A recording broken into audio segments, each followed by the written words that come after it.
Vamos entonces a iniciar este foro panel donde vamos a escuchar a la ponencia denominada Marco Político Institucional de la Sociedad Civil en Chile, aciertos, limitaciones y desafíos.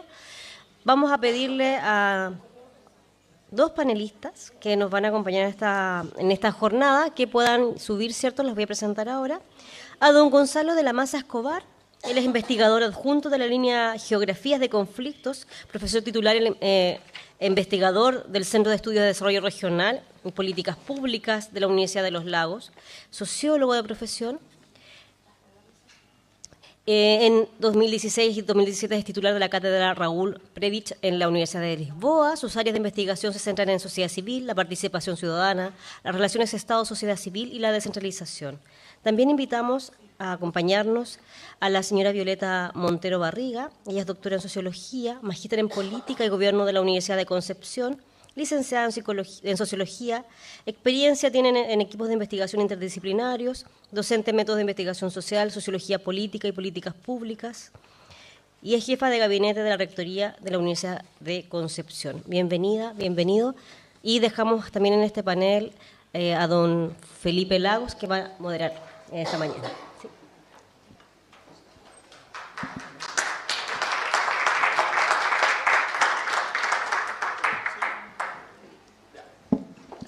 Bueno, muchas gracias por volver. Vamos a partir con Violeta Montero, ¿no es cierto?, que nos va a entregar algunas reflexiones sobre este tema, ¿no es cierto?, la política institucional de participación, y luego Gonzalo nos va a entregar una exposición. Bueno, muchas gracias por la invitación, en primer lugar, al Gobierno regional, a la Universidad de Magallanes. Yo había estado como turista, primera vez que vengo a la universidad. Es una hermosa región, pero además es un orgullo estar en estas instalaciones, que es fruto, entiendo, de la convergencia y del trabajo colaborativo del Gobierno regional con la Universidad de Magallanes. Es un lujo. Me impresiona además yo diría, de la participación, de la impronta, ¿cierto?, de las y los dirigentes sociales que aquí están. Es muy impresionante, muy fuerte, muy positiva, así que yo quisiera partir celebrando ese hito, ¿no?, lo que representa que ustedes estén acá. Entiendo lo que significa en términos de la distancia, de los viajes, pero hay algunas cifras que realmente son decidoras respecto de esto. El último informe del Programa de las Naciones Unidas plantea que la confianza interpersonal en Chile alcanza un 15%. Y la participación en organizaciones sociales es un 22%. Es decir, estamos en mínimos históricos en términos de confianza interpersonal, en términos de participación en organizaciones sociales, y el hecho de que veamos dirigentes comprometidos con deseos de participar, de distintas generaciones, que también es un factor que lo decía alguna dirigente, pero que es algo que uno ve en este salón, son elementos centrales que hablan, ¿cierto?, de esta confluencia y del potencial que tiene para el titular con el que terminó el panel anterior. Sí se puede. Yo quisiera relevar y retomar algunos elementos de ese panel y profundizar en algunas ideas que son inicialmente más generales, pero que atendiendo el espíritu de la jornada, que va a terminar, ¿cierto?, hoy día y mañana, apuntando a algunas cosas concretas que creo podrían contribuir a pensar en esta política o reglamento de participación ciudadana a nivel regional. Bueno, realizo el análisis en el marco de la Ley 20.500. Gonzalo de la Maza, que es una persona con larga trayectoria, a quien aprecio y respeto mucho, va a profundizar en aquello. Yo no lo voy a hacer, voy a contar algunos elementos de contexto. Es una ley, ¿cierto?, que lleva bastantes años, la podemos evaluar, ha tenido avances, pero sobre todo, lo decía Egon, ¿cierto?, lo decía Sergio Galilea recién, ha tenido estancamiento, ¿no? Es una ley, algunos dicen sin dientes, es una ley que existe, que sugiere, pero que no necesariamente implica a los servicios públicos y a las organizaciones sociales hacer que sea efectiva, ¿no?, en su cumplimiento. Es una ley que, por lo tanto, se está pensando revisar. Han habido acciones, pero esa acción es igualmente lenta, ¿no? Y ha habido un consejo y han habido elementos que han ido ocurriendo en ese sentido, pero que no necesariamente han sido todo lo que queremos. Desde los gobiernos regionales, yo debo decir que yo amo mi universidad, la Universidad de Concepción, que amo la región del Biobío, pero hemos estado harto acontecidos, ¿cierto? El caso Convenio en la región del Biobío, la verdad es que no es necesario decirlo, pero el caso Polisi y otros ha generado un retroceso en la descentralización. Para quienes tenemos el corazón regionalista, es una pena, es una vergüenza, y ese es el escenario que tenemos de los gobiernos regionales. Yo creo que efectivamente estamos con elección, nosotros tuvimos segunda vuelta en la elección de gobernador regional, y comparto el escenario de que estamos en un contexto posible, pero el primer elemento que hay que rescatar, y aquí voy a hablar de los elementos generales, es la confianza. Yo diría el prestigio y la confianza de la política. Algunas frases, ¿no? La desconfianza es una clave central para entender la inestabilidad política, ¿no? La falta de confianza hace suponer que tenemos frente a nosotros personas que no van a cumplir su palabra. Es suponer que tenemos frente a nosotros personas que no, ¿cierto?, son dignas del cargo que ostentan.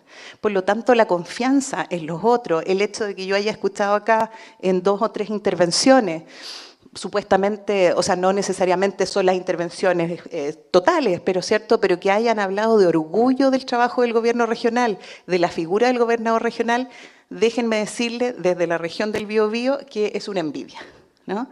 Y a las y los dirigentes sociales, que es algo que hay que atesorar, ¿no? Y algo que hay que cuidar. Y eso, por supuesto, como relato, supone avanzar en probidad y transparencia y en control ciudadano. Mientras tengamos dirigentes sociales atentos, comprometidos, interesados, mejor, ¿cierto? Mientras tengamos autoridades que estén disponibles a dar cuenta de sus actos, mejor.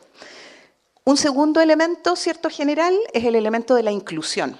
Yo creo que cuando hablamos de participación ciudadana, y aquí se ha dicho, efectivamente de lo que se trata es de asegurar que distintas sensibilidades sociales tengan espacio de representación. Adultos mayores, jóvenes, ¿no? Divergencias, el tema de las juventudes, el tema ambiental. Conversaba recién con la directora del CADE. ¿Qué es lo que está moviendo a los jóvenes? Cuando ven sus investigaciones en la universidad materializadas en investigaciones concretas que se pueden implementar en términos de salud. O sea, ¿cómo le movemos la fibra a esas organizaciones para que lo que hacen tenga sentido y para que se sientan representados dentro de la gestión pública? Tenemos que estar muy alertas desde el servicio público, pero también desde las universidades y el rol que tenemos, a recoger esa sensibilidad, a canalizarla de algún modo, a ofrecer espacio. Si algo caracterizaba el sistema político en Chile, y puede ser una interpretación explicativa de los estallidos sociales, es un sistema político cerrado, ¿no? O sea, la gente no llega al sistema político. Por más que intentan, no hay posibilidad de llegar, de intervenir, de instalar temas en el sistema político. Segunda clave, entonces, la inclusión. La primera, la confianza. Tercera clave, que también de algún modo se ha dicho, la clave política. Me parece que la clave política, entendida en el sentido amplio, es fundamental. Yo creo en la política y creo que tenemos que defender la política. Tenemos que defender a las autoridades electas. Estamos en un sistema político democrático. No es el mejor sistema político, pero en términos, ¿cierto? O sea, dentro de las preguntas, perdón, es el sistema mejor que tenemos, ¿no? Si defendemos la democracia y valoramos la democracia, supone, en primer lugar, entender que la política tiene que ser defendida. Es un espacio de resolución de conflictos, es donde dirimimos nuestras controversias legítimas. Por lo tanto, entender y conocer cuál es el rol del gobernador. Lamentablemente no tenemos gobernadoras en esta vuelta. ¿Cuál es el rol del gobernador regional? ¿Qué hace el gobernador regional? ¿No? ¿Qué es lo que tiene que hacer? ¿Cuáles son sus responsabilidades? ¿Qué marcos lo regulan? ¿Qué pasa con los consejeros regionales o consejeras regionales? Lo mismo. ¿Cuáles son sus prerrogativas? Los alcaldes, las alcaldesas, los concejales. ¿Qué es lo que debemos realmente esperar? Ese trabajo de entender y defender la política es uno que nos compromete, o sea, tenemos que estudiar, ¿no? Para quienes asumen seriamente el trabajo de dirigentes sociales, el camino es largo, es de responsabilidad, hay que estudiar, hay que aprender, hay que tomárselo en serio. Estamos en un momento de cosas donde hay harta información. Yo estuve viendo, por supuesto, para esta visita la página del gobierno regional. Es una página que tiene harta información, el CERVEL tiene harta información. superar esta barrera de navegar, ¿no? Pero también solicitar, demandar, participar en más espacios de formación, participación política. Y segundo, participación social. Y ahí voy a ir avanzando entonces en el resto de mi presentación. Cuando hablamos de participación social, lo que quisiera abordar es este fenómeno de participar en relación a la gestión pública, ¿no? Porque pueden haber otras formas de participación que efectivamente tenemos, pero yo me voy a referir en particular a la participación vinculada a la gestión pública. Por eso que la pregunta respecto de cómo entendemos esa participación, cuáles son sus características, cuál es el formato, cuál es el procedimiento que debiésemos canalizar, me parece que es importante de poder comprender, y es lo que creo va a ser el fruto de la conversación, pensando en un reglamento o en una política de participación ciudadana para la región. Entonces, ¿cómo avanzar en participación desde ese sentido, desde las regiones? Bueno, en primer lugar, por supuesto que en el marco de las normas existentes y más allá, dentro de lo que se puede, con innovación pública. Existen mecanismos en la Ley 20.500. Las cuentas públicas, participativas o no, los consejos de la sociedad civil, las entregas de información, ¿cierto? O sea, existen mecanismos, pero efectivamente lo que necesitamos abordar son las características de esta región y de los territorios comunales, si es que estos existen. De algún modo han ido saliendo en sus preguntas, en la intervención, ¿cierto? Que recién se hacía, porque efectivamente, y me imagino en Magallanes, por supuesto que los temas de conectividad, la ruralidad, ¿no? Los caminos, ¿se pueden conectar? ¿Podemos hacer encuentros de participación virtuales? O sea, ¿cuáles son, cierto? ¿Cuál es la realidad con la cual podemos implementar o no mecanismos de participación? Yo creo que ahí hay mucho que aprender y tenemos que ir revisando. Voy a mencionar algunos elementos que yo creo, cierto, podrían ser, como decía, necesarios, van a aparecer. En ningún caso voy a dar la clave, pero puedo mencionar algunas experiencias virtuosas de lo que he visto que sí creo podría haber funcionado. En primer lugar, me parece que es importante definir estos criterios de participación. Aquí vamos a hablar del gobierno regional, pero es una pregunta que debiese repetirse en los municipios, por ejemplo, ¿no? ¿Qué es participación? ¿Hasta dónde? ¿Cómo la entendemos? ¿De qué hablamos cuando hablamos de participación? ¿Qué significa? ¿Cierto? ¿Qué es transparencia? ¿Cuánta información? ¿Toda la información? O sea, aquí hay varias leyes, el acceso a la información pública, ¿cierto? Que también tenemos que tener en la cabeza. ¿Qué es accesibilidad también a esa información? ¿En qué fase de la política se va a incluir la participación de quienes están acá? Decía, ¿podemos construir políticas regionales? Porque si efectivamente tenemos un Estado cerrado y las políticas son top-down, parece que entonces la participación solo nos llega en la implementación y no nos gusta lo que llega o no se aplica al territorio que nosotros... Hay un montón de ejemplos de impertinencia cultural, ¿cierto? En comunidades, yo trabajé mucho en comunidades mapuches en la provincia de Arauco, en Biobío. Está lleno de ejemplos, ¿no? Desde agricultura, desde ganadería, vender cabeza de ganado versus venta de kilo de carne. O sea, hay un montón de ejemplos, ¿cierto?, culturales que son fundamentales y que nadie conoce mejor que la gente que habita el territorio. Esa es una clave. Entonces, ¿en qué minuto van a participar? ¿Van a participar en la formulación de la política, en la implementación o en la evaluación? Es decir, cuando estamos definiendo la idea o cuando ya la cosa se aplica o cuando hay que evaluar. ¿Cuándo nos van a preguntar? Y en segundo lugar, y la escala de participación así lo plantea, ¿con qué profundidad? ¿Solamente nos van a contar? O sea, ¿la participación va a ser solo información? ¿Nos van a entregar el dato? ¿Nos van a consultar? ¿O vamos a hacer incidencia? ¿Cierto? Esos tres elementos en cruce yo creo que son claves como para entender el ciclo de la política pública y, por otro lado, el nivel con el que se espera la participación. No sé si hay un acuerdo al respecto en la región, pero yo creo que eso es importante conversarlo hoy día. ¿Con qué nivel y en qué momento de la decisión de la política? Sergio Galilea hacía ejemplos, ¿cierto? Para pensar agua potable rural, para pensar en presupuestos participativos, ¿cierto? ¿Cuándo y dónde vamos a participar?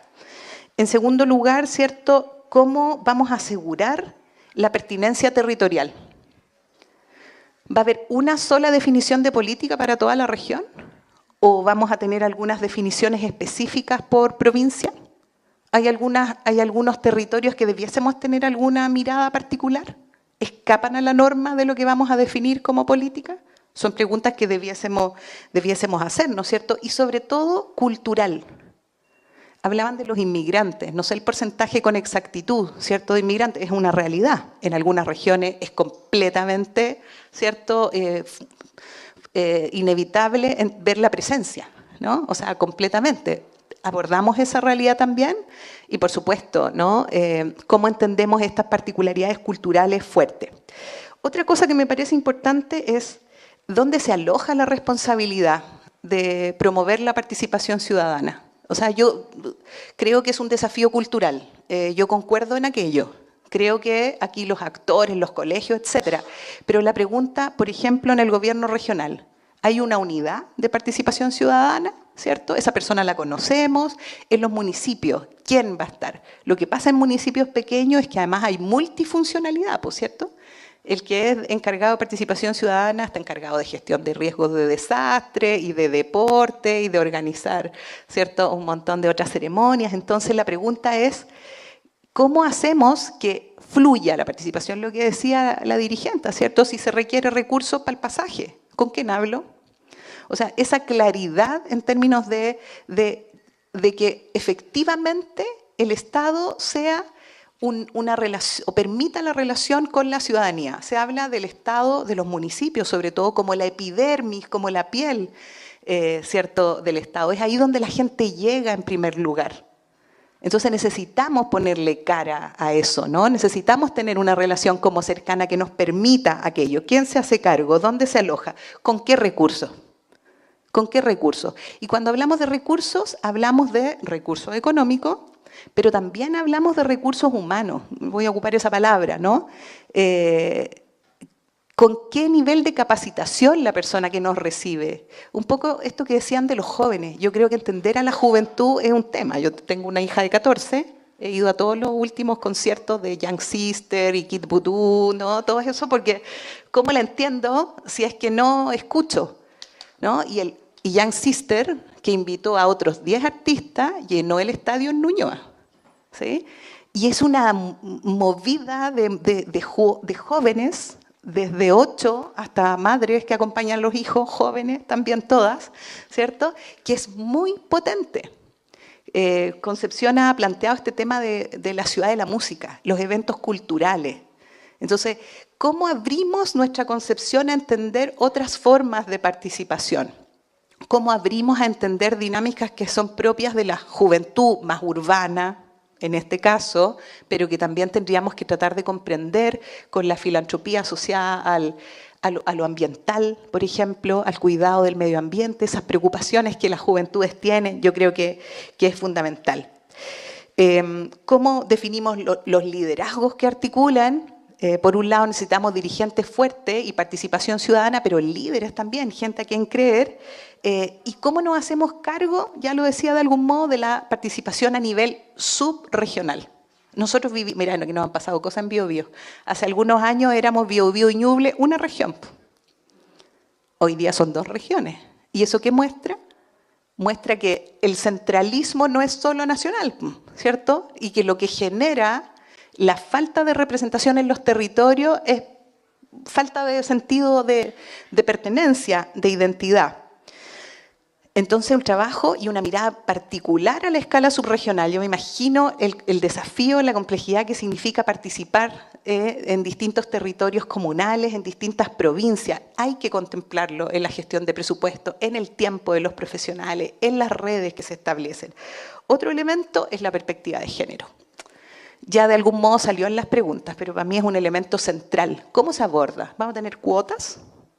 ¿Sí? Nos interesa que haya igual número de hombres y mujeres, por eso que era importante que yo estuviese también acá, y Dominique, la colega, porque tenemos que haber hombres y mujeres, ¿cierto? Y quienes asumimos este rol de dirigentes, de académicas, de políticas, de directivas públicas, tenemos que creernos el cuento, ¿cierto? Entonces, el tiempo que nos den tiene que ser equilibrado y tenemos que asumir ese rol y ese desafío. Y eso es algo que tiene que ver con formarnos también, ¿no? Con el ejercicio de liderazgo. Yo creo que eso, para nosotras que tenemos casi 50, pero también para las jóvenes, ¿no? ¿Cómo nos paramos? Siempre le digo a mis alumnas, párese derechita, respire, vaya, láncese, no, atrévase. Yo creo que el tema de la formación con perspectiva de género es una pregunta, y ahí hay mucha teoría. Y hay mucha formación, y el PNUD ha trabajado, y hay sellos de igualdad, y hay que tener atención al lenguaje, y hay que tener atención a la forma, y es importante verlo, pero también las divergencias, las diversidades. De algún modo se hablaba, ¿no? TEA, la gente que está dentro del espectro autista, ¿qué hacemos para entender la diversidad? Bueno, esos elementos me parece que son centrales, y el desafío de fondo es cómo nosotros aumentamos esta relación de la ciudadanía en relación a la gestión pública, que es lo que dije que iba a hablar, cómo enfrentamos esta crisis de confianza, que decía que para mí acá hay que atesorarlo, hay que salir a evangelizar a las comunas, ¿cierto? Con las potencialidades que tiene, hay que de verdad creerse el cuento de la participación ciudadana y fortalecer, por tanto, las organizaciones sociales. Y ahí algunos elementos, ¿cierto?, que me parecen importantes, por ejemplo, para cerrar. Por supuesto, ¿cierto?, que no es posible pensar en el desarrollo regional de manera aislada. Entonces también el tema de la alianza público-privada es un tema, la articulación, ¿cierto? Hay muchos problemas que se resuelven con alianzas público-privadas. Estoy pensando en mi región y la gestión de incendios.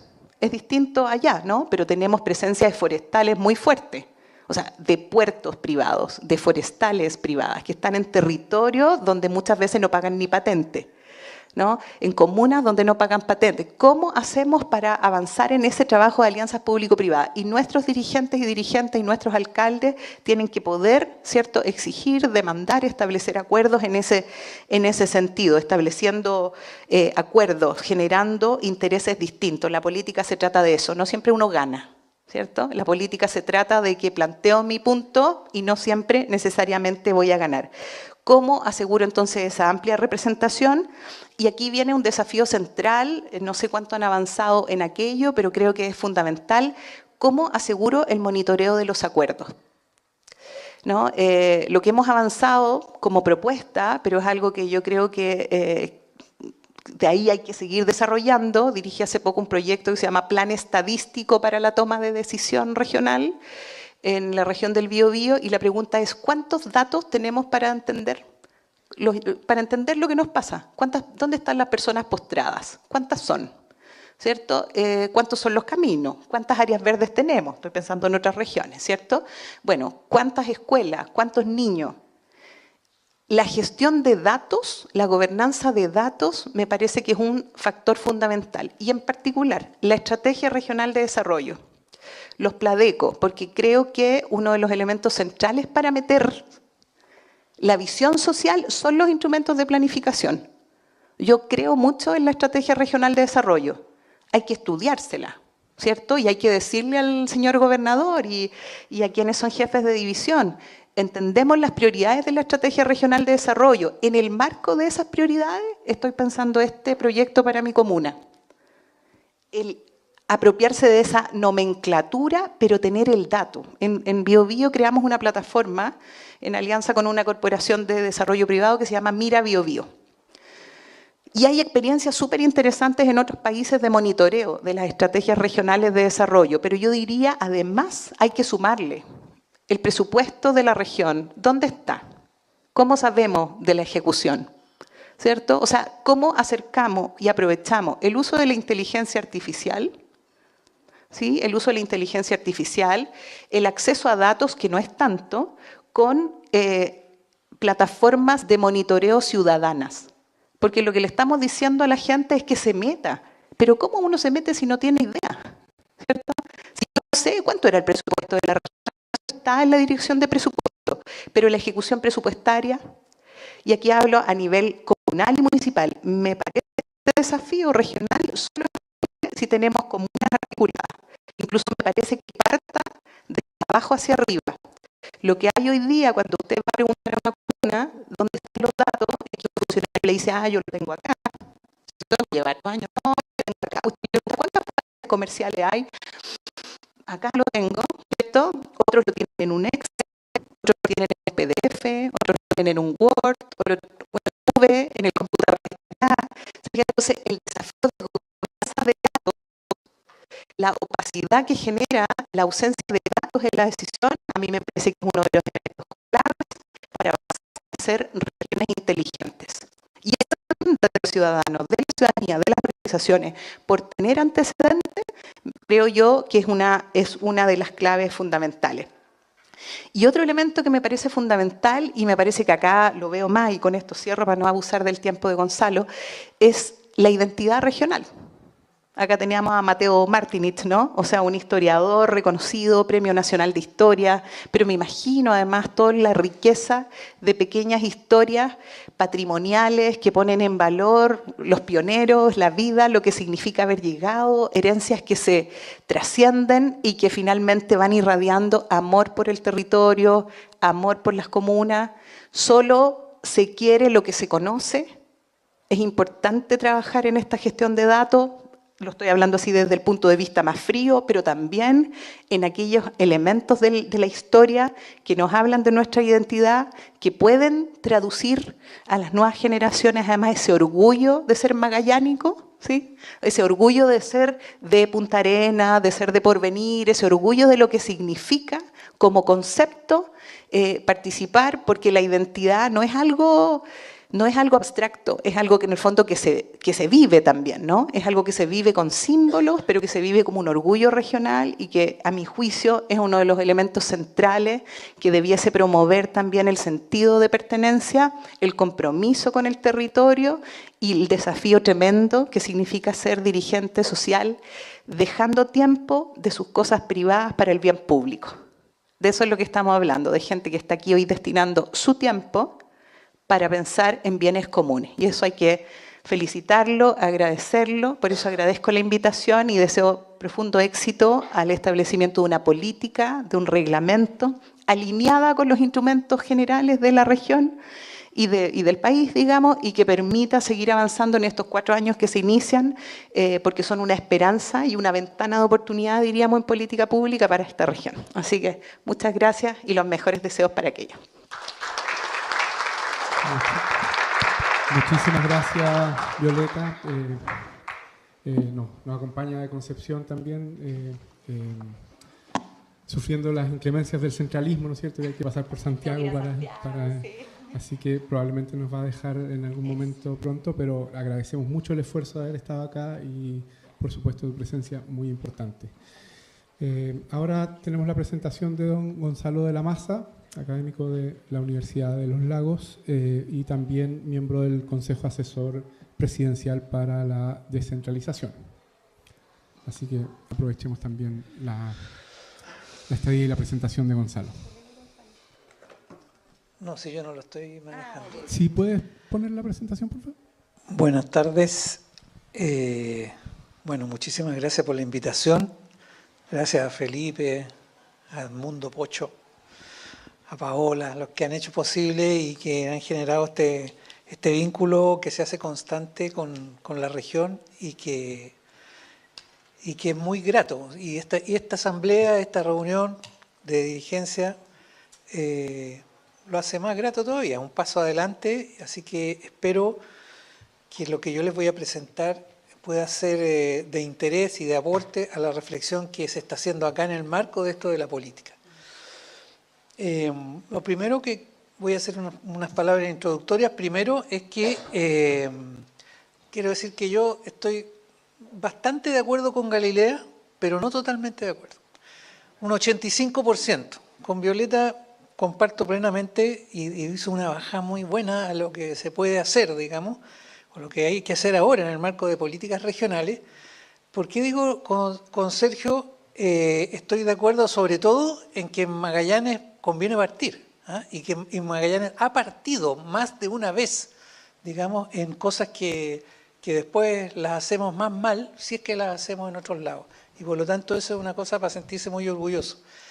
¿Cuál es el punto que donde quiero hacer la pequeña diferencia? Es que, bueno, de los tres elementos que hay ahí, digamos, una participación incidente y una cosa necesaria, bueno, estamos de acuerdo. O sea, aquí esta es una asamblea de dirigencia social y de profesionales que estamos convencidos, venimos trabajando y hemos estudiado esto y estamos muy convencidos. El punto es por qué eso no sucede.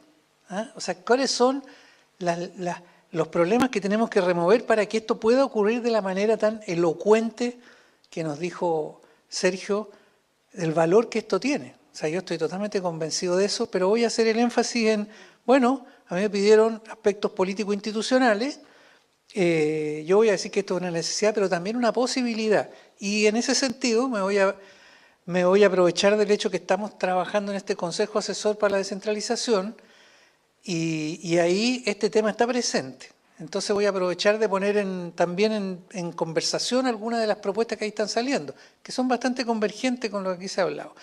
Voy a hacer primero una especie de balance un poco más pormenorizado de la 20.500, o sea, de la historia de todo esto acá, hacer alusión un poquito a lo que pasó con los procesos constitucionales, que es algo que pasó entre medio, entre la 20.500 y ahora, y en qué punto estamos hoy día.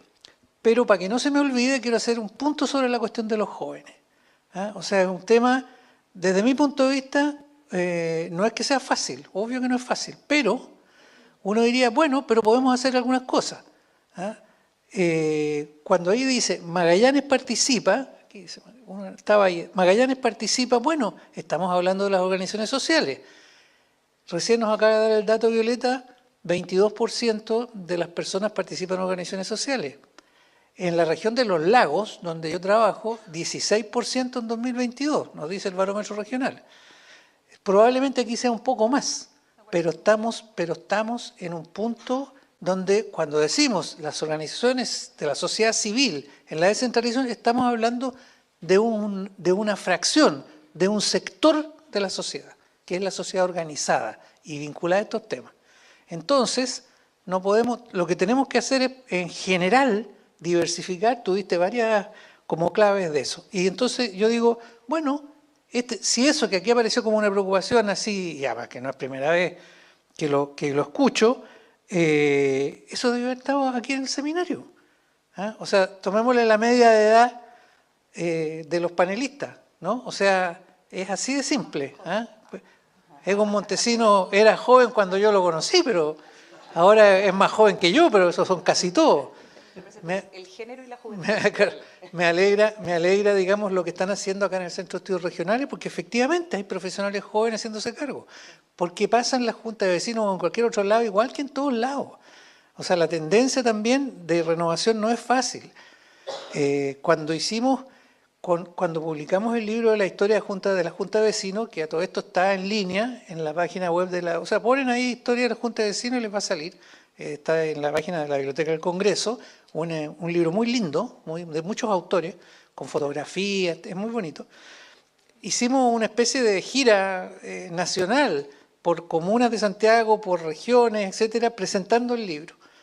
Y con el ministro Montes, que en ese tiempo fue el que originó la iniciativa, que era presidente del Senado, y por eso desde ahí se presentó.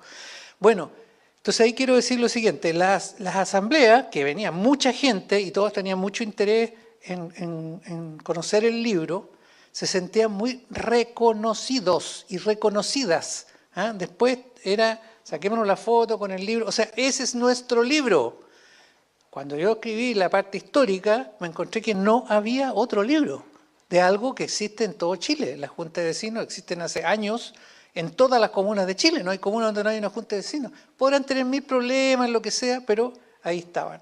Bueno, no había simplemente la academia, la investigación, no sabía. Había algunos estudios sobre juntas de vecinos en particular, pero una mirada de esto como fenómeno, como tema, etcétera, no había. Yo quedé muy impresionado porque me pareció un desbalance muy grande. Bueno, pero las asambleas tendían a ser asambleas de pelo blanco, como sabemos. Pero junto con las asambleas de pelo blanco había digamos, una generación principalmente de mujeres de una edad intermedia, digamos, que se venían incorporando al mundo de la Junta de Vecinos y que ya en calidad de dirigencia y su discurso era principalmente: yo no pensé antes que iba a estar en esto, ahora estoy en esto y me interesa formarme. O sea, y agradecían el libro no porque se sentían reconocidos como los antiguos dirigentes que se acordaban cuando con Allende, con Frei, etcétera, sino que era otra experiencia. Bueno, ahí había un tremendo potencial. Ese 82% está compuesto en gran medida también por mujeres sustantivamente más jóvenes. Bueno, ahora estamos hablando de la generación siguiente, de los veinteañeros, qué sé yo, ¿no? Bueno, entonces, digo, primera clave, que las instancias de participación sirvan para algo, ya se ha dicho, pero eso vale para todo el mundo, eso es válido. No debiera un organismo gubernamental citar nunca a la gente a hacer algo que no va a tener consecuencias reales. No, en cualquier sentido, podríamos decir hasta malgasto de recursos públicos, porque se trata de que avancemos. Hicimos esta reunión y ¿dónde quedamos? Un poquito más allá de donde íbamos. Eso es válido para las instancias con jóvenes como con cualquier otro. Pero también presencia en la conversación. Yo por eso digo, acá Magallanes participa, debe haber tenido una parte, si es que ese es un punto, o el próximo seminario. Bueno, y eso significa que el panel tiene que ser otro panel. Tiene que haber otras personas hablando de eso, no para que nosotros digamos lo que, en fin. Y por supuesto eso tiene otras formas, en fin. Bueno, dicho esto, que fueron cosas que me salieron ahora a propósito de lo que hablamos, ¿tú crees que lo podemos cambiar con esto? Sí, con el de arriba. Con ese. Fantástico. Ya, entonces, vamos a la materia. Esto, en primer lugar, cuando se habla de participación se habla de muchas cosas, porque es un término que sirve un poco para todo. Entonces se disputa para qué queremos participación.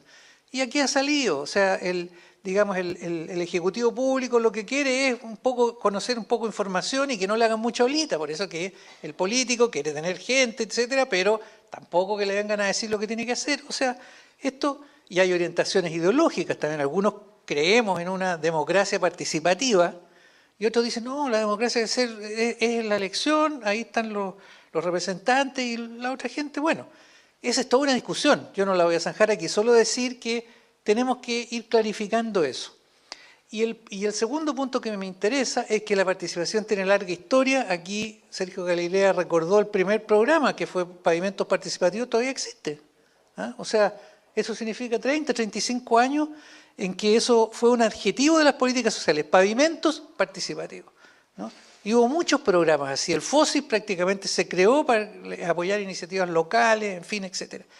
Pero tuvo un carácter netamente instrumental, y yo le llamo, pero débil, una instrumentalidad débil. ¿Qué significa instrumental? Significa que estaba al servicio de las políticas, para mejorar las políticas, no necesariamente para mejorar y empoderar a la ciudadanía. Pero es débilmente instrumental por las razones que esbozó Violeta en algunos de sus argumentos, porque no está claro en qué momento hay que hacerlo, para qué va a servir, en qué va a ser mejor esta política, porque es participativa. Y esa pregunta es clave, incluso para lo instrumental.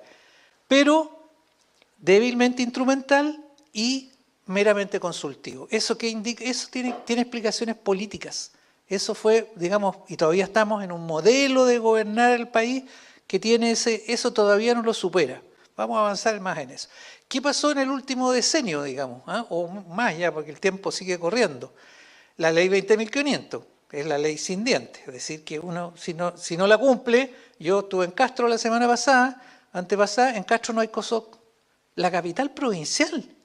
O sea, la capital provincial de Chiloé no tiene un COSOC constituido. Y el alcalde, por suerte, en la elección le fue mal. No lo conozco al señor, pero me parece que eso es una cosa inaceptable. La ciudadanía lo sancionó y viene otro, ojalá. Pero es un mínimo, ¿no? Si la ley dice eso, pero resulta que no hay mecanismos para hacerla cumplir. Y es poco conocida, es conocida en esta asamblea, no tenemos que detallarla, pero sales de ahí y no sabemos mucho. ¿Y qué pasó como teníamos poco respaldo institucional, bueno, la movilización fue por fuera, pues, no institucional. Y llegamos a la revuelta social, al estallido social, la posterior revuelta, etcétera, y todo lo que sabemos. Se incrementó eso. Y eso empujó. ¿Cómo hacer que las cosas pasen? Bueno, ahí hay un ejemplo de cómo hacerlo. O sea, por fuera resulta, pero el punto que estamos discutiendo es cómo podemos hacer que por dentro de la gestión eso también sea efectivo. Sí, obviamente, si el día de mañana se produce una nueva movilización, después van a haber respuestas. Pero entre medio hay ruptura, hay problemas, hay violencia, pasan muchas cosas que no son convenientes. Lo lógico sería que con esta historia larga pudiésemos dar los pasos que tenemos que dar. Tercero, ya lo mencionó Violeta, es la crisis de confianza, legitimidad y representación que tenemos. Yo pongo el 2015 porque el 2015 se destaparon los principales casos de corrupción y vínculo entre el dinero de la gran empresa y la política. Y descubrimos que algunos de nuestros parlamentarios en realidad no solamente se ganaban un buen sueldo, sino que además estaban poco menos que contratados por algunas empresas sobre las cuales tenían que legislar. Algo que supuestamente en nuestra tradición no era así. No es que fuéramos santos, pero no tenía, la gente representa intereses, pero no de esa manera. Eso causó un tremendo daño y se fue sumando a la corrupción en otras instituciones. Entonces yo fijo más o menos el 2015 eso. Es el momento en que además las redes sociales se empiezan a masificar y por lo tanto todo eso se intensifica, se vuelve un escándalo lo verdadero y lo no verdadero. Y entre el 2020 y 2023, bueno, tuvimos un tremendo ejercicio participativo, pero fracasado. O sea, tuvimos el 2022, tuvimos un primer intento el 2016, 2017, después tuvimos el... Muchas gracias, buen viaje. Tuvimos luego el esfuerzo de la convención y posteriormente incluso un siguiente esfuerzo. En los tres hubo procesos participativos y además hubo plebiscitos, 3 plebiscitos, no habíamos tenido plebiscitos desde el tiempo de Pinochet, que eran muy diferentes. Bueno, y resulta que en 3 años tuvimos 3 plebiscitos, o sea, pensé, esto es un argumento importante, van a ver ustedes por qué. Y por último, estamos ahora en el reflujo. Eso fue derrotado, ahí hubo distintas opciones y ninguna resultó. Entonces, nuestra participación y nuestra movilización ha bajado. Y no es raro que el interés haya bajado en participar, pero la participación electoral ha subido, porque se volvió obligatorio. Al principio, incluso la gente, yo creo que hasta votó en contra de las propuestas constitucionales porque los estaban obligando a votar. Si yo no me pronuncié por el plebiscito de entrada, ¿por qué me hacen votar ahora? Bueno, pero ya así era antes en Chile además, y creo que se va a ir normalizando. Y la participación electoral, por lo tanto, se vuelve más importante que antes. Bueno, entonces ha crecido la demanda por participación, pero sin resultado. Ambas propuestas constitucionales incluyeron mecanismos que no tenemos, pero fueron derrotados. No por eso, porque ni siquiera se discutió eso. Fue por otra cosa, porque un convencional hizo no sé qué, porque me van a quitar la casa, una serie de cosas que... Bueno, pero no entró el tema en el debate, pero están las propuestas de la Comisión Experta, del Consejo Constitucional y de la Convención Constitucional. O sea, uno tiene de dónde sacar. Y además fueron procesos participativos todos ellos. Tuvieron momentos participativos. Entonces, tenemos una larga historia. La institucionalización de la participación, es decir, el volver esto un ejercicio corriente, obligatorio para todas las autoridades, y ahí mi otro punto con la exposición de Sergio y el comentario de Egon incluso. ¿Hay experiencia? Claro que hay experiencia, por supuesto, pero el FLIR participativo, que fue hace 10 años, debiera ser norma común ya en todos los gobiernos, o sea, digamos, y aplicado a otros programas, justamente porque fue exitoso, se probó, bueno, entonces, y lo mismo de cosas que pasan acá. Y eso depende en realidad de la voluntad de la autoridad. Ese es el problema. Y obviamente yo comparto ahí plenamente, aquí ha habido un problema de falta de voluntad, pero no, yo no soy quien para decirle a los responsables políticos qué es lo que tienen que hacer, o sea, no les voy a mover la voluntad.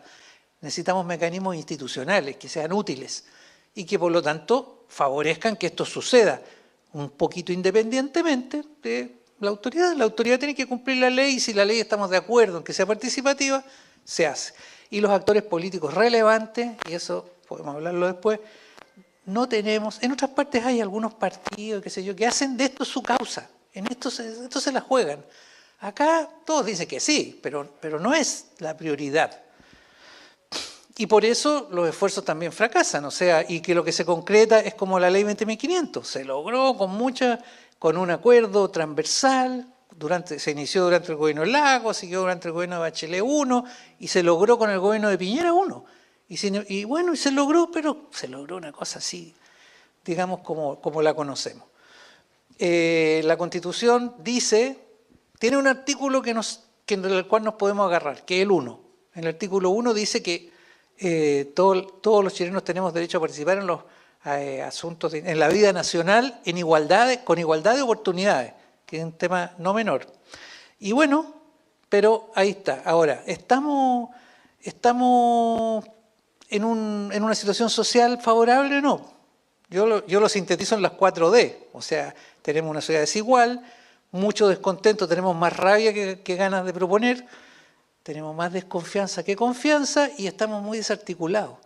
Existen muchas organizaciones, no solamente las que están aquí presentes, muchas de distintos tipos, pero hay mucha desarticulación, son efímeras. Eso es lo que diferencia quizás a la Junta de Vecinos, que aunque a veces no tienen mucha vida, ahí están y siguen, ¿no?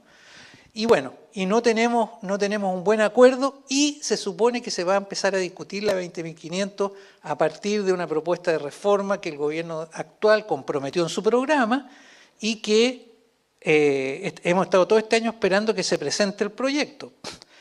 Junto con el Consejo de Centralización a mí me invitaron a un comité intersectorial para ver la reforma de la 20.500. Bueno, se supone que vamos al Parlamento con eso. Hasta ahora, y se los paso como dato porque hay que presionar para eso.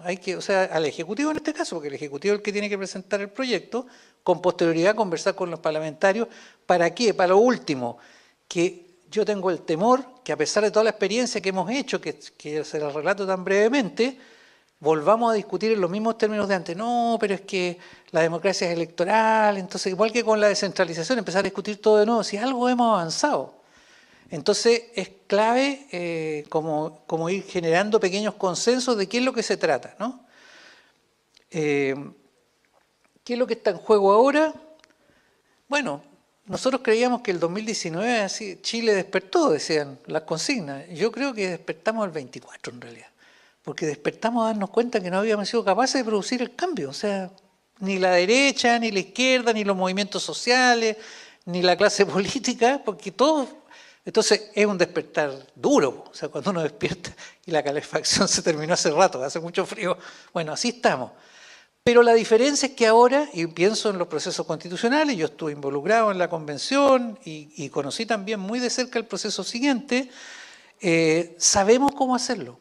O sea, no voy a extenderme acá, pero ahí se inventaron cosas, se desarrollaron cosas a partir del 2016 en adelante, los encuentros locales autoconvocados, las iniciativas populares de norma, los cabildos que se socializaron completamente a partir del estallido, la sistematización. El último proceso, el del Consejo, la Secretaría Técnica tuvo todos los recursos que nosotros no tuvimos en la convención y hizo un trabajo espectacular, está todo clarito, dónde, cómo, quiénes, cuándo, etcétera, menos mecanismos, no tanto. O sea, hoy día sabemos si la voluntad se activa, la técnica se puede hacer sin ningún problema. Eso, lo que nos falta es la institucionalización, la institucionalidad para hacerlo, ¿no? Ese es mi punto. Y bueno, como hay este compromiso, ¿y de qué se trata entonces? ¿De acuerdo? Y aquí yo expreso mi posición. El centro de la cuestión es fortalecer y ampliar las capacidades y posibilidades de actuar en el espacio público de la sociedad civil, que estamos cada uno con nuestro problema, nos organizamos, empezamos a mirar, empezamos a hablar de qué plan regulador, qué política regional, etcétera. Empezamos a hablar de lo público, o sea, nos empezamos a relacionar con un espectro más amplio, no solamente con mi realidad. ¿Y para qué lo hacemos eso? Para incidir entonces en orientaciones. Yo pongo 4 ahí. Primero, fortalecernos como sociedad, porque estamos debilitados, no solamente en Chile. La mayor parte de las cosas que estoy diciendo no son chilenas, son cosas que están pasando en el mundo. La democracia está debilitada y las sociedades están desarticuladas. Entonces, fortalecer el lazo social, y en eso no hay sustituto a las organizaciones de la sociedad civil. O sea, ese es el agente básico. Lo hacemos participando, encontrándonos, conviviendo, etc. Segundo, yo creo que en esta etapa tenemos que defender la democracia. O sea, las tendencias son demasiado claras a amenazas serias a la democracia. Y luego legitimar la toma de decisiones, o sea, que la toma de decisiones, mayor adherencia a la toma de decisiones, o sea, eso no tener, obvio que la participación es crítica, pero también las decisiones que se toman participativamente, se supone, mejoran la posibilidad de que esas decisiones las aceptemos, incluso si no me favorecen personalmente. Y por último, las políticas públicas, de lo cual aquí ya se ha hablado bastante. Entonces yo me voy a referir a la reforma de la 20.500, para ir cerrando la presentación. Hay otro aspecto que también hay que ver, que son las reformas constitucionales y qué sé yo, pero no, digamos, en este momento no están puestas en tabla. Con la 20.500, ¿qué es lo que ha pasado? Ha sido de lentísima implementación, pero con todo y todo ha conformado algunas cosas. Un conjunto de mecanismos consultivos comunales, los COSOC, a pesar de que en Castro y probablemente en otros lugares no había, o sea, yo me quedé sorprendido. Yo pensé que después de 13 años, ¿no?, del 2011 hasta ahora, una capital provincial de Chile pudiera no tener un COSOC, me pareció increíble, pero así es. Ordenanzas de participación, que se puede hacer mucho más con las ordenanzas, sí, pero ahí están en la ley, etc. También mecanismos sectoriales, normas, las normas se han actualizado en los servicios y en los bueno, Daniel Oyarzún va a hablar de esas cosas, digamos, mañana, pero también consultas, se ha generalizado las consultas, son, el mismo Consejo de Descentralización hizo una consulta, bueno, 3.000 personas, o sea, no es así como una gran, pero de algo sirven, no son masivas, y consejos, también hay consejos en la sociedad civil, que la organización de los consejeros la dirige Daniel, e incipientemente en las regiones, y ahí tenemos el COSOC y políticas regionales, que es lo que estamos discutiendo acá. También un cuerpo de funcionarios y funcionarias y unidades de participación activa con experiencia y formándose. ¿Por qué? Digo, formándose. Yo dirigí en el Centro de Educación Continua de la Universidad Austral un diplomado este año de la Academia Municipal con 120 funcionarios. Tuvimos 6 meses, 2 veces a la semana, un diplomado de participación ciudadana. Había gente de todas las regiones, muchas comunas, y no es el primer diplomado. O sea, quiero decir, ahí hubo voluntad de las funcionarias y los funcionarios, voluntad de los alcaldes de darles permiso para que se formaran en esta materia. Entonces, tenemos un registro nacional de organismos de interés público muy inútil, pero que podría ser muchísimo más útil, y un fondo de fortalecimiento muy pequeño, que no creo que vaya a crecer demasiado, pero sí que si se articula con otros fondos, si el criterio de participación se introduce en otros fondos que son mucho más importantes, se puede hacer. Lo que quiero decir es que esas cosas están establecidas en la ley, o sea, como que hay un pisito. La eslabón débil es el fortalecimiento de la asociatividad, porque la ley se llama asociatividad y participación en la gestión pública. Pero es muy débil la parte de asociatividad porque es el fondo, y el fondo y el registro, pero son muy, muy, muy débiles. El fondo es muy pequeño, muy burocrático. En voluntariado, la ley tiene 2 párrafos sobre voluntariado que no dicen nada. O sea, no hay ahí, y a pesar de que hay todavía una propuesta muy completa sobre voluntariado de las organizaciones de voluntariado. Porque este es un sector, ¿no es cierto?, organizaciones vecinales, territoriales, bueno, pero hay organizaciones de voluntariado, pero por todo el país, de distinto tipo, con distintos temas, orientación, etcétera. Bueno, el problema de las directivas y el Tribunal Electoral Regional se corrigió, menos mal. Ya sabemos, no tiene financiamiento asignado, no tiene sanción al incumplimiento, las cuentas públicas se ha avanzado, si son realmente participativas o no, tengo mis dudas. Hay instructivo de cómo hacerlo, eso es algo que se podría, o sea, hay que pegar un empujón todavía, pero esta cuestión tiene que tener estándares, o sea, no cualquier cosa es participativa, por eso partía diciendo, este es un término medio en disputa. ¿Qué significa que una cuenta sea participativa? La DOS hizo un instructivo bastante bueno. Bueno, pero el problema es que es el último, que el sistema de seguimiento y fiscalización interno del gobierno es muy débil, porque es la DOS, y la DOS es una división que nació en el gobierno militar para controlar dirigencia, entonces partió mal, digamos. Ahora no es eso, Pero igual, la Secretaría General de Gobierno tampoco es adecuada.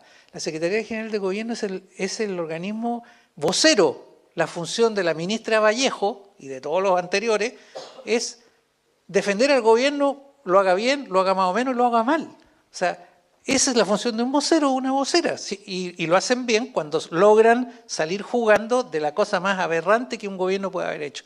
¿Cómo le va a pedir a ese mismo ministro?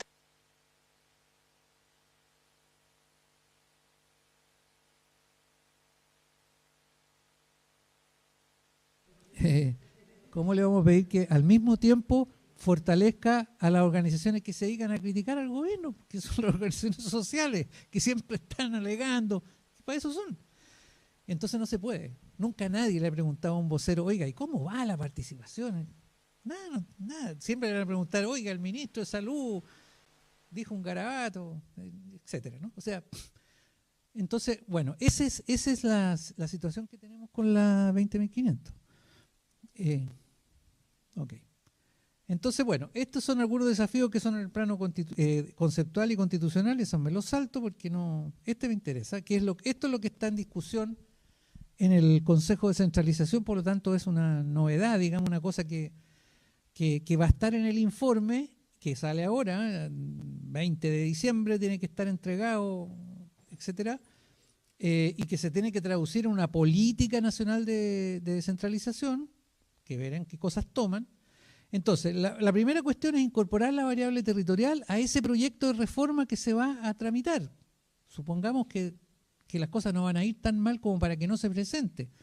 Supongamos que se va a presentar, pero tiene que aumentar su incidencia. Entonces, la primera cuestión es que si tenemos una legislación en el nivel municipal, lo mínimo es que en el nivel regional tengamos todos los instrumentos. O sea, equiparar el nivel regional que quedó fuera por las razones que daba Egon, porque el gobierno regional era un delegado del gobierno nacional, es un argumento a media, porque también podría haber habido control sobre eso. Si eso, lo que pasa es que no estamos acostumbrados a que haya eso. Pero bueno, estamos hablando de lo regional. Entonces, los instrumentos de la ley, las audiencias, las consultas, la transparencia, que estén garantizadas también en el nivel regional, más políticas regionales. Y eso es lo que están haciendo aquí en Magallanes y vamos a ver los resultados de eso. Segundo, una cuestión que mencionó Sergio, que es el hecho de nosotros tener el único mecanismo de democracia directa que tenemos es el referéndum de origen ciudadano en las comunas sobre materias de inversión. Bueno, la propuesta es ampliar eso un poco en todos los ámbitos que sean de competencia local, pero también regional. O sea, ¿por qué si tenemos ahora un gobierno regional no vamos a poder también ejercer ese derecho en ámbitos de competencia regional? Y segundo, incorporar la opción de realizar esos plebiscitos y referéndum en la jornada electoral. ¿Por qué eso? Porque una de las razones por las que no se hacen esos referéndums es porque son muy caros para los municipios y tienen que asumir todos los costos. Entonces ningún municipio se va a gastar la plata en eso. Es lógico. ¿No? Prefieren incluso darle la razón a la gente que, y si es que llega a juntar las firmas, podríamos tener un instrumento que, tal como dijo Sergio, en las elecciones comunes y corrientes se agregan cosas que interesan a esta comuna, a esta región y que no se votan en otras partes. Eso acercaría, los costos se van abajo, o sea, los costos se vuelven abordables y segundo, permite que los candidatos y candidatas se pronuncien sobre los temas locales y la gente que va a votar por lo local a lo mejor diga, este candidato está de acuerdo con mi opción, vamos, o sea, fortalece también la política electoral. Eso es como el respecto de los instrumentos de participación. Una siguiente propuesta es que hay instrumentos, también Sergio lo mencionó, que se pueden solamente con voluntad política convertir en mecanismos participativos.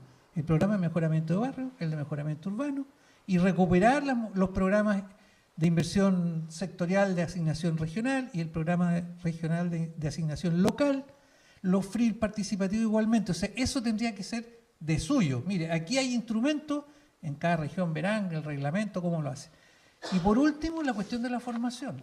O sea, estas son propuestas, algunas de estas que vienen del 2017, de las propuestas del Consejo Nacional de Participación Ciudadana.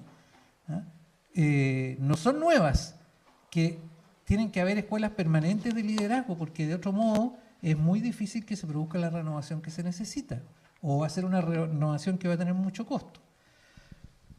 ahí hay más propuestas, más desafíos. ¿Qué es lo que destacaría? Solamente lo último. Hay varias cosas concretas ahí, pero que es el tema del tejido asociativo que tiene que ver con la ley de junta de vecinos. O sea, obviamente que tenemos que recuperar alguna forma de coordinación de la acción vecinal. Y eso en el pasado era la junta de vecinos, hoy día podría ser un consejo vecinal local, lo que sea, pero ese rol articulador tiene que estar y tenemos que salir de esta especie de mercado de juntas de vecinos en las cuales si no me gusta, si al alcalde no le gusta una junta de vecinos, crea otra. O sea, no, o si se pelearon las personas, ¿no es cierto? No, es que eso debilita de la raíz esto. La fórmula puede ser diversa, pero que tiene que haber un organismo que represente, y también se está planteando la idea que las elecciones de las juntas de vecinos sean simultáneas. Ahora Sergio planteó que fueran en el proceso electoral.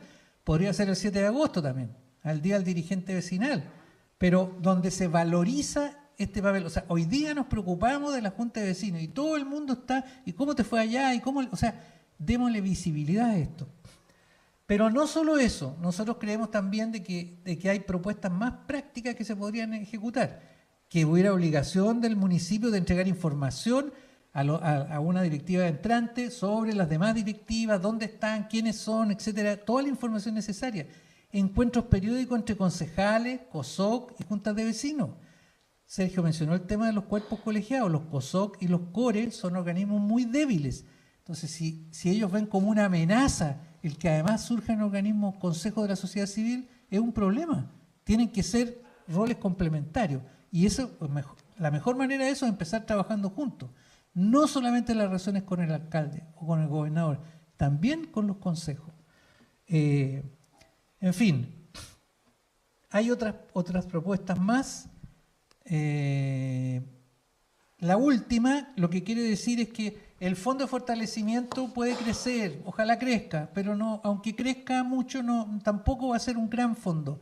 Pero sí hay muchos fondos que se ejecutan con la sociedad civil, y si eso se incorporara en un criterio de participación, si los proyectos a través del RS que mencionó Sergio, tuviesen un RS ciudadano, o sea, incorpóreme aquí un elemento que me diga que Suplaeco tiene unas prioridades que son concordadas, y con eso tenemos un marco para trabajar. Eso fortalecería el interés por participar, obviamente. Y aquí sí cierro. También hay cosas que están fuera de la 20.500, ¿no? Entonces, todo el tema de las comunicaciones, yo no puse aquí más, nosotros vamos a hacer propuestas sobre ese punto. O sea, aquí no todo pasa dentro de la organización. Antes era así. O estás en la organización o si no, no te enteras. Hoy día me entero en las redes, no tengo para qué ir me entero en las redes, las cosas pasan, están ahí. Y por lo tanto, no se puede apostar todo a la organización. El democratizar la comunicación es un punto clave, no lo voy a desarrollar. También hay otras formas que no son legales, ¿no? Sé que a los viejos nos gusta lo del secretario y tesorero, etcétera. Bueno, pero hay tribus, hay redes, hay colectivos que tienen que ser respetados, y hay que buscar una manera de incorporar, de que todos nos sintamos parte de esto. Obviamente. Y por último, esto tiene que asociarse con control de probidad, que no es exactamente lo que está haciendo la Contraloría, que es intensificando el control administrativo que impide la acción prácticamente. Yo lo he escuchado ya en varias regiones. Hay que buscar una manera, pero hay que asegurar que los recursos públicos van a ser bien usados. El caso de las fundaciones, ya se dijo, fue fatal, no solo para los gobiernos regionales, también para todas las organizaciones civiles. O sea, por eso el 8% queda en razón de eso, digamos. Última, hay que aprovechar la experiencia de los procesos que pasamos. Aunque fallaron en sus resultados, se hicieron de manera participativa, cosa que nunca se había hecho. Entonces eso ahora se olvida debajo del discurso coyuntural sobre no debimos haber hecho eso, no sé qué, pero ahí en la convención participó entre 1,5 millones y 2 millones de personas, o sea, en mecanismos concretos, en fin. Entonces, ese es un punto. Hay que presionar y dialogar con el Ejecutivo y con los legisladores, no solo los de ahora, porque en un año más vamos a tener elecciones de nuevo. También hay que pensar en las candidaturas, o sea, vamos viendo cosas que pueden hacerse, qué compromiso hay. O sea, si no ponemos el tema de esa manera, no lo vamos a poder hacer. La única manera de hacer eso es hacerlo de manera coordinada. O sea, referentes coordinados son fundamentales. Si todo el punto es que yo tengo un contacto con un diputado, sí, se puede hacer algo y se puede conseguir algo, pero el punto es las uniones comunales, las formas articuladas, donde todo un sector se expresa, etcétera, etcétera. Y luego hay una serie de medidas administrativas que están en el informe del 2017 que se pueden hacer, por ejemplo, el registro nacional, yo puse ahí. El programa de políticas públicas de la Católica armó la propuesta está clarita lo que se puede hacer. O sea, también se pueden hacer cosas sin esperar a que cambie la ley. A lo que voy es simplemente decir que sobre esto tenemos experiencia, nos hemos demorado, hemos logrado relativamente poco, pero podemos dar un paso en una sociedad que o hace eso o si no va a tener muchas dificultades en poder trabajar coordinadamente y los perjuicios van a ser muy grandes. Muchas gracias. Muchas gracias, Gonzalo. Vamos a abrir la palabra, no sin antes invitarlos a que el tema de la participación ciudadana en los procesos constituyentes, vamos a profundizar en eso, en el lanzamiento del libro de Gonzalo de la Maza, hoy a las 6:30 en la Facultad de Ingeniería de la UMAC. Los esperamos y las esperamos. ¿Hay palabras pedidas?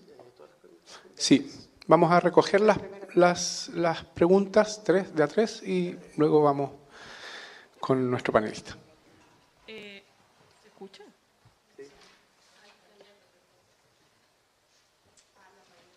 ¿Ahora sí? Mi nombre es Carol, soy trabajadora social de un programa domiciliario de personas mayores del Hogar de Cristo. Y mi pregunta, quiero volver a la presentación habla muy de lo macro, encuentro yo, de la participación desde lo macro. Y en la presentación indica que no es posible implementar un proceso de descentralización sin participación. Entonces deberíamos volver a lo micro, porque volviendo a las juntas de vecinos, a lo que plantearon anteriormente las personas que preguntaron en el panel anterior, que siento que las respuestas fueron como muy ambiguas, ¿cómo fomentamos la participación en las juntas de vecinos? Nosotros que trabajamos en el territorio vemos que las juntas de vecinos están envejecidas. Se dijo que son dirigentes que llevan años en el, no sé, pues como presidente, tesorero. Entonces, ¿cómo vamos a fomentar la participación macro para la descentralización si no estamos fomentando la micro? Entonces yo lo estuve googleando ahora y vi que tiene muchos, no sé, publicaciones en relación a la participación. Entonces, en relación a ello, es como una pregunta más personal para poder llevar algo a mi equipo, es ¿qué estrategias de participación implementaría usted dentro de una junta de vecinos para poder convocar a personas más jóvenes a ser parte de ello? Y hombres jóvenes, porque si hablamos desde la perspectiva de género, vemos que las juntas de vecinos están compuestas principalmente por mujeres.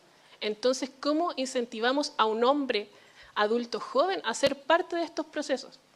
Eso. Aló, sí. Muy buenas tardes por acá.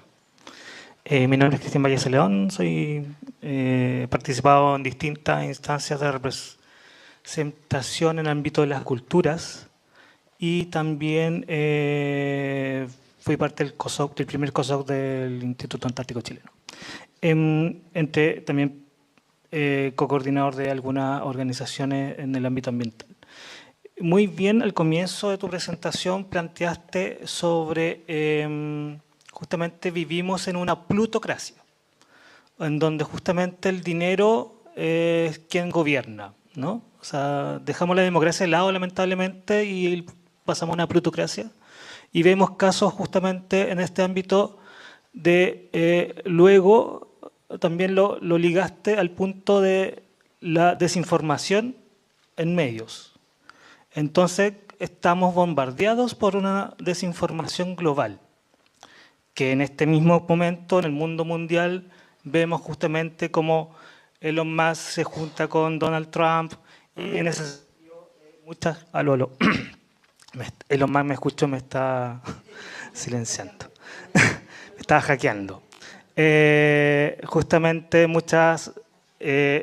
otra prensa se está desligando de X, que es una red social en donde justamente se ha difundido mucha desinformación y como también de de que justamente se han utilizado esos medios de desinformando para ganar elecciones en Brasil, en Inglaterra, en Estados Unidos. Y tenemos el caso también en Chile, justamente cómo se han creado leyes, justamente en tu región, en la región de los lagos, ligadas, por ejemplo, a la ley de pesca, en donde justamente tenemos políticos que son pagados por ciertas organizaciones, empresas, etcétera. Entonces, vamos a lo que estamos escuchando y en la mañana sobre el tema de la no credibilidad de quienes nos representan, ¿no? Ahora, esto a toda escala, y yo lo he vivido en otros países, en cómo se van representando justamente esas, y lo llamo de alguna forma corrupciones, literalmente, y cómo enfrentamos esto justamente para crear colectivamente políticas públicas, comunitarias, colectivas, por ejemplo. Creo que uno de los puntos importantes, extra ley, la que acabamos de ver, podría ser, por ejemplo, en la transparentación de las cuentas bancarias de los políticos, algo que se han negado mucho en estos momentos, y creo que sería bueno quizás impulsar desde la sociedad civil acciones como esa. Sí, les pedimos que sean breves las palabras. En la tarde tenemos un taller donde nos podemos explayar todo lo que queramos, pero ahora, en honor al tiempo, por favor. Hola, buenas tardes a todos. Mi nombre es Luis Pacheco, soy dirigente social, represento a la Junta de Vecinos número 30, José Miguel Carrera, que corresponde al barrio sur de nuestra ciudad. Y respecto al tema y a la participación, profesor, ¿usted cree que tenemos un problema de comunicación a nivel de todas las bases? Porque a lo mejor nuestra forma de comunicar no es la correcta, no estamos llegando a todo el mundo y a lo mejor hay que mejorar la comunicación a todo nivel para poder llegar a la juventud, para poder llegar... Bueno, el adulto mayor participa en las juntas de vecinos, pero a lo mejor a todo nivel hay algo que nos falta para poder hacer que llegue la gente, y a lo mejor podría ser la comunicación un factor importante dentro de esto. ¿Usted lo ha evaluado así? Gracias. Muchas gracias por las preguntas y los comentarios.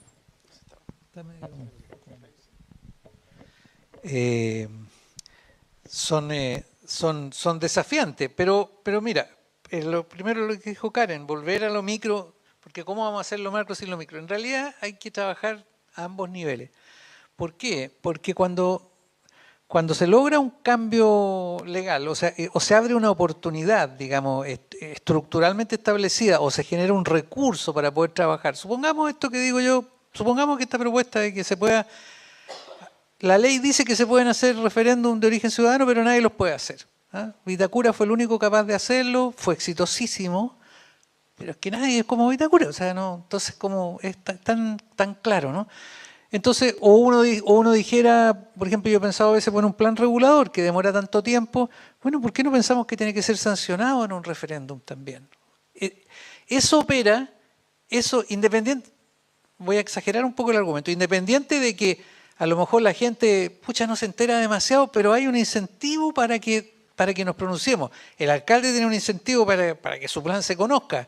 La gente tiene una oportunidad para ir a tirarle palos al alcalde, pero no palos de verdad, sino que poniéndole que no está de acuerdo. Eso significa entonces que ir a buscar.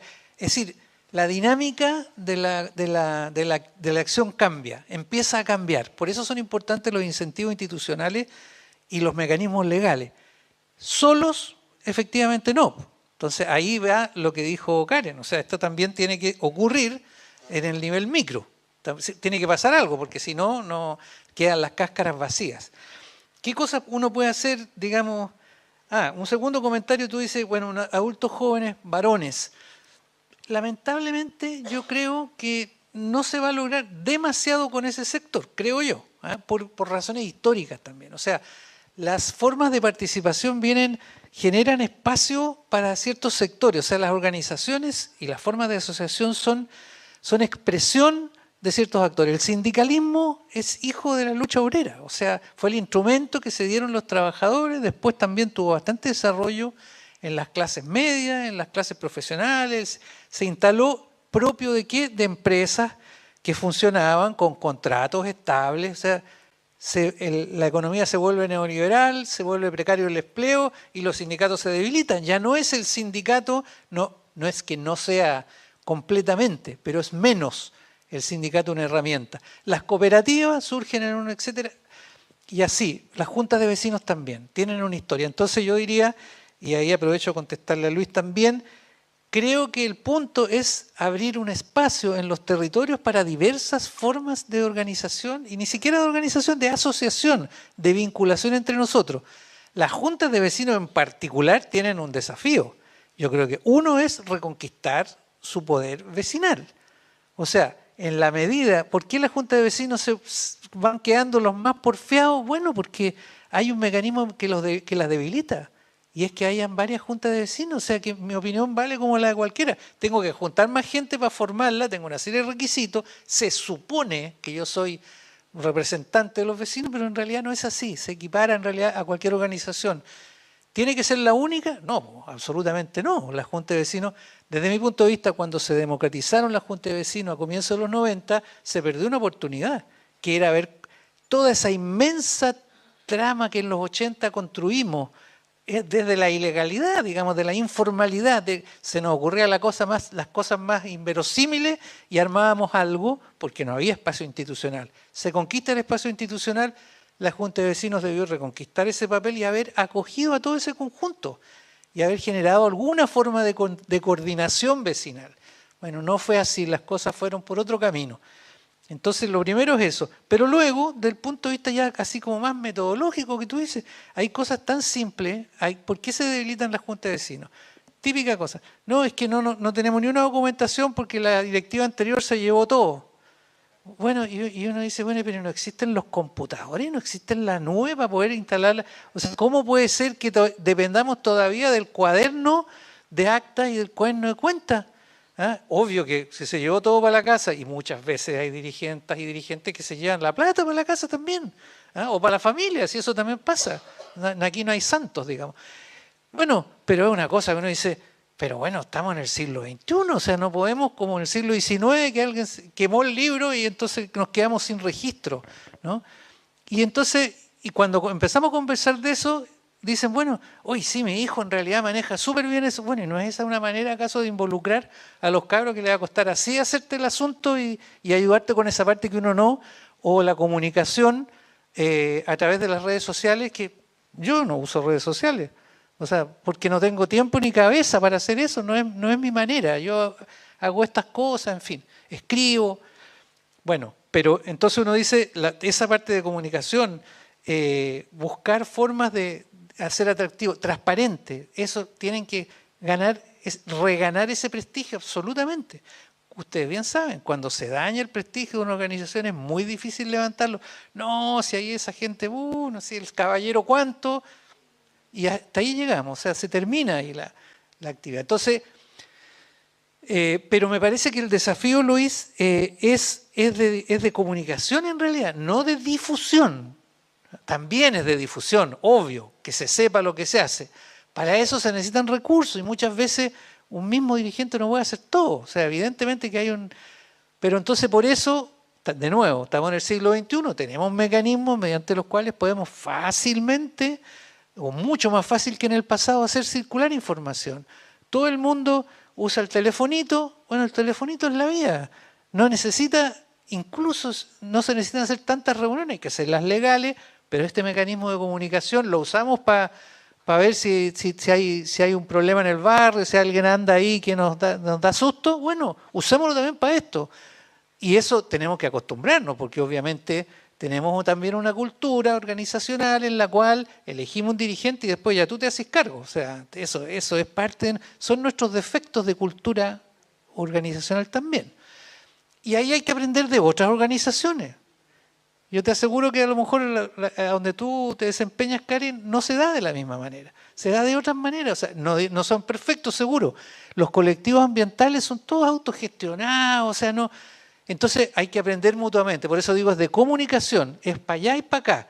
No es tanto, oye, ¿cómo hacemos que vengan? Sí, esa es parte del asunto. Primero, que tengamos la puerta abierta. Segundo, que se sepa lo que hacemos. Y tercero, que nos interesamos en lo que hacen los otros y cómo lo hacen, que es una manera distinta, sobre todo porque la sociedad cambia mucho. Y ahí me paso a la pregunta sobre el tema de la desinformación, la plutocracia, etcétera. ¿Ustedes saben cuánto calculan la fortuna de Elon Musk?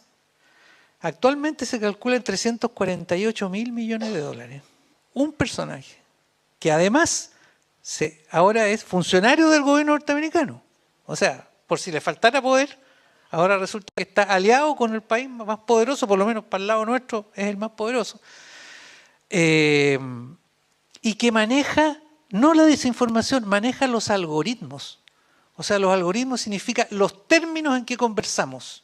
¿Ah? Si no es solo que circulan noticias falsas, es que es una red que para ganar en ¿cómo se llama? En audiencia, no sé cómo se llama, pero participantes, lo hace por la vía de enfrentarnos entre nosotros. Eso es el esquema. Eso es un escenario nuevo. No sabemos cómo hacerlo. ¿Ah? O sea, la respuesta no existe. Lo que sí tenemos que hacer es estar presentes en eso. Hay personas, organizaciones, medios de comunicación que se están retirando de esa red. Puede ser una estrategia. Hay que monitorear eso. Tenemos que saber lo que pasa porque no vivimos solamente en el barrio y en el vecindario. Vivimos a lo mejor, y mientras más joven, más vivimos aquí adentro. Alguien me dijo delante, la persona que nos trajo para acá, dijo, bueno, que antes, yo me acuerdo cuando joven decía, ya en esta época estábamos pensando y conversando, no solo de política que hablábamos, sino además hablábamos de dónde íbamos a ir a trabajar en el verano. Tú te vas a ir para la esquila, yo me voy a ir para no sé dónde. O sea, hoy día, dijo, los cabros están en los juegos y en el celular. Bueno, si están en los juegos y en el celular, es aquí donde hay que trabajar. Es aquí donde hay que trabajar. Ahora, ¿es simplemente agregando un mensaje más de odio contra alguien? No, eso es, y uno se puede sacar la rabia. ¿Eh? Pero en eso consiste el juego. Nosotros tenemos que ocupar otros mecanismos. ¿Hay herramientas? Sí hay herramientas. ¿Hay redes emergentes? Hay redes emergentes. Nunca, sin embargo, en la historia humana había habido un señor que concentrara tal cantidad de poder económico, político y simbólico y comunicacional.